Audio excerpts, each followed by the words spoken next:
দার্জিলিং এর পাহাড়, তরাই ডুয়ার্স, জঙ্গলমহল, সুন্দরবন, কেউ কোনো এলাকা উন্নয়নের সুযোগ পায়নি।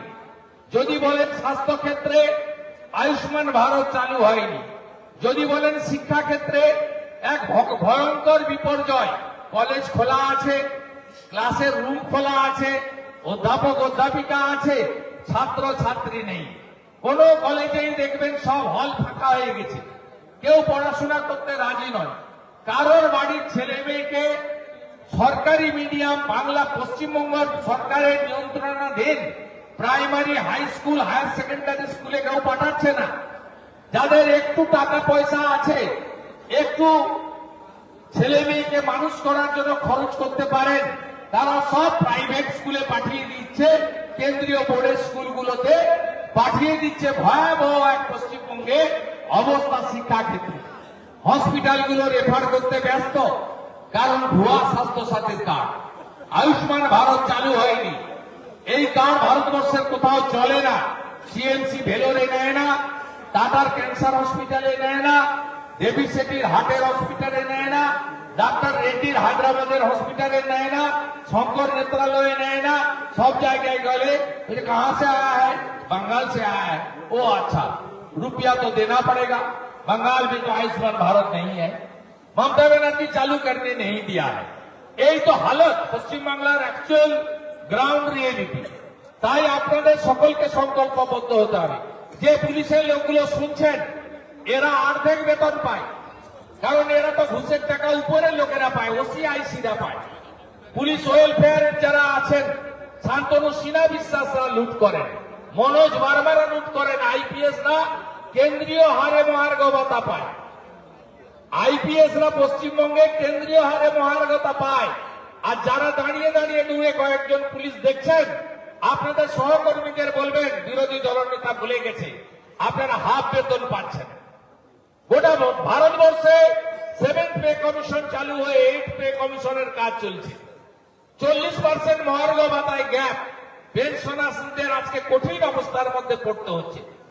আজকে বেকার শিক্ষিত যুবক, তারা 15 সালে শেষ দেখেছিল এসএসসি, আজকে 25 সাল শেষ হয়ে গেল, ডিসেম্বর মাসের অর্ধেক এসএসসি হয় না। 2,15,00,000 বেকার। শেষ পাবলিক সার্ভিস কমিশনে নোটিশ বেরিয়েছিল চাকরির 17 সালে, আজকে 8 বছর পিএসসি চাকরি হয় না।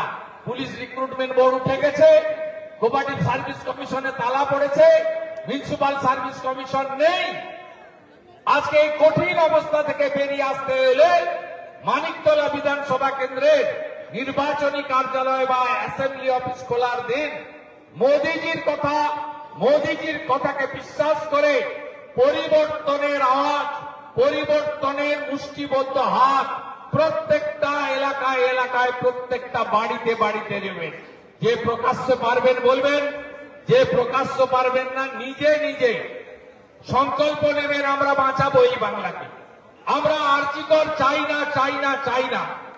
আমরা দুর্গাপুর মেডিকেল কলেজ চাই না, চাই না, চাই না। আমরা গ্যাংরেপ, ধর্ষণ চাই না, চাই না, চাই না। আমরা বাংলাদেশি মুসলিম অনুপ্রবেশকারী চাই না, চাই না, চাই না।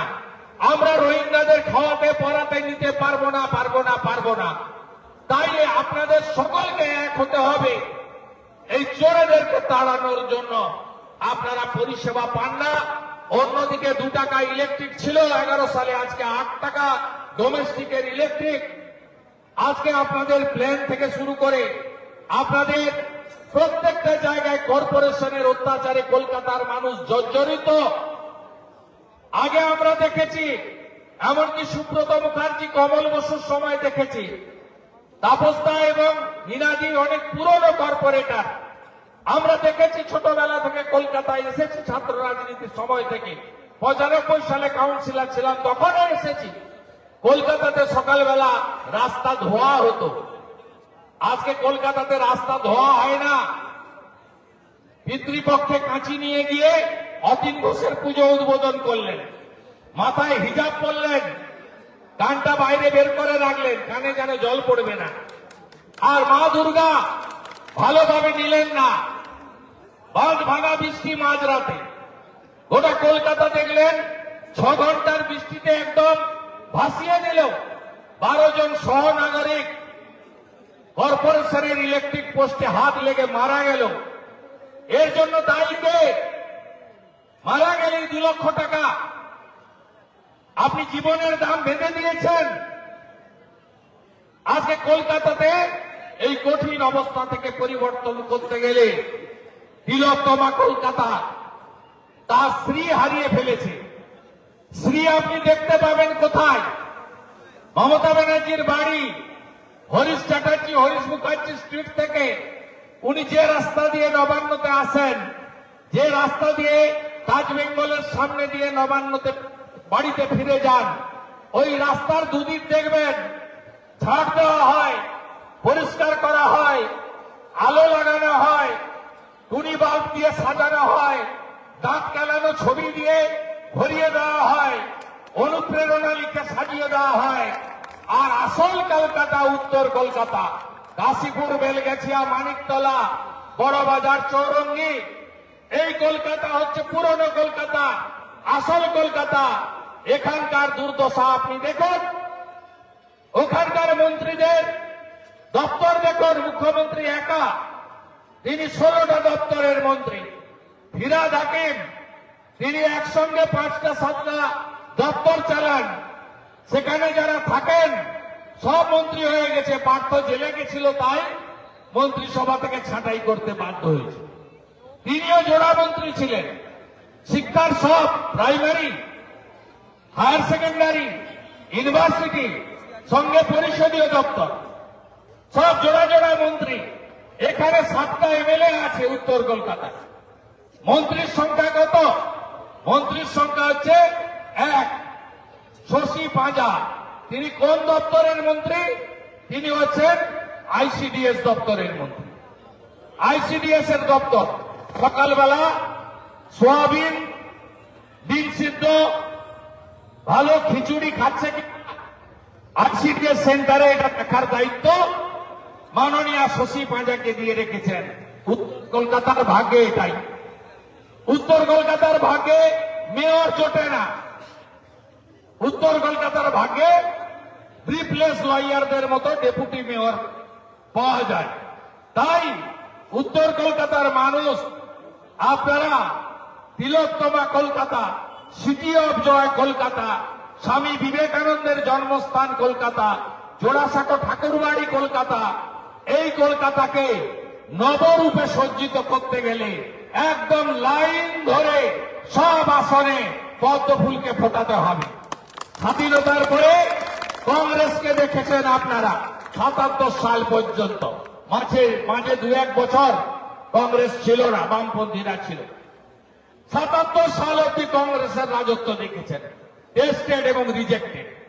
34 বছর সিপিএম এর রাজত্ব দেখেছেন, টেস্টেড এবং রিজেক্টেড। আর 15 বছর চোরেদের রাজত্ব দেখলেন, টেস্ট হয়ে গেছে। কেমন টেস্ট? পিতা, টক, ঝাল না মিষ্টি? আপনারাই বলুন। পচা, দুর্গন্ধ, ভয়ঙ্কর হয়ে গেছে টেস্ট। তো এবারে রিজেক্ট, তো রিজেক্ট করতে হবে। সেই জন্য মানিকতলা দিয়ে শুরু করলাম। আর এসআইআর এ যা চিত্র পাচ্ছি কলকাতাতে, যত ভুয়া অবৈধ ভোটার আছে, যত ডেড ভোটার ছিল, সব ওরা মেরে দিত, সব ওরা মারত, আপনি কিছু করতে পারতেন না। আজকে এই মানিকতলাতেই যা বাদ গেছে আর যা বাদ যেতে চলেছে, এরপরে তো এখানে বিজেপির সঙ্গে ওদের কোনো ডিফারেন্সই নেই। 2024 লোকসভা ভোট, এখানে তাপস রায়ের সঙ্গে সুদীপ বন্দ্যোপাধ্যায়ের ডিফারেন্স মাত্র 3000। উপনির্বাচন ছেড়ে দেন, ও তো বেলেঘাটা থেকে রাজু নস্কর এসে ভোট করেছে, সবাই জানে ও ভোট হয়নি। 3000-এর গ্যাপ। আর এসআইআর এর পরে আমি হলফ করে বলে যেতে পারি 30,000 ভোটে মানিকতলায় ভারতীয় জনতা পার্টি জিতবে। আপনারা জোট বাঁধুন। যারা নোটিশ পাবেন, হিয়ারিং এ সবাই যাবেন 16 তারিখের পরে। দায়িত্বটা আমাদের কর্মীদের। নজর রাখবেন কারণ মমতা ব্যানার্জির টার্গেট হয়ে আছে বিশেষ করে হিন্দু ভোটাররা, বিশেষ করে যারা বাঙালি হিন্দি ভাষী ভোটার। আমি মনে করি বাংলায় কথা বলেন যারা, তারা তো বাঙালি, আবার তারা বাংলায় কথা বলেন না, কিন্তু অনেক বংশ পরম্পরায় তারা পশ্চিমবঙ্গে থাকেন। আমি তাদের বলি তারা বাঙালি, হিন্দি ভাষী বাঙালি। তারা বংশ পরম্পরায় তাদের ঠাকুরদা বাবা চার পুরুষ, এখানকার সংস্কৃতি, এখানকার সমস্ত খাদ্যাভ্যাস, এখানকার সবকিছুর সঙ্গে মিলে গেছে।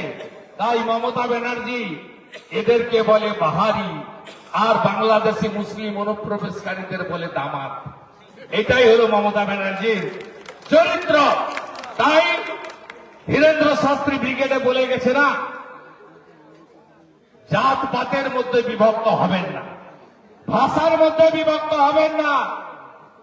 টিটাগড়ে গিয়ে ভাটপাড়াতে গিয়ে মমতা ব্যানার্জি হিন্দিতে বক্তৃতা করেন, আবার কলকাতায় এসে বলেন যে আমি হিন্দি যারা এক বিহারি সব বিমারি ওরে মিলে বলে।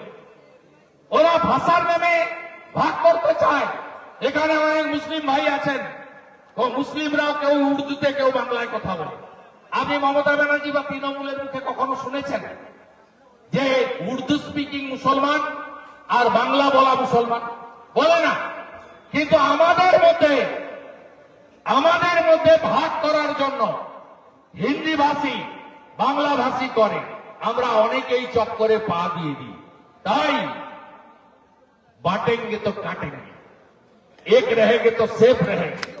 ब्राह्मण क्षत्रिय वैश्य शूद्र हिंदी बांगला गुजराटी असमिया उड़िया भाषार नामे जातेर नामे सनातनीरा ট্রু রাষ্ট্রবাদী ভারতীয়রা বিভক্ত এবারের নির্বাচনে হবেন না, হবেন না, হবেন না, হবেন না।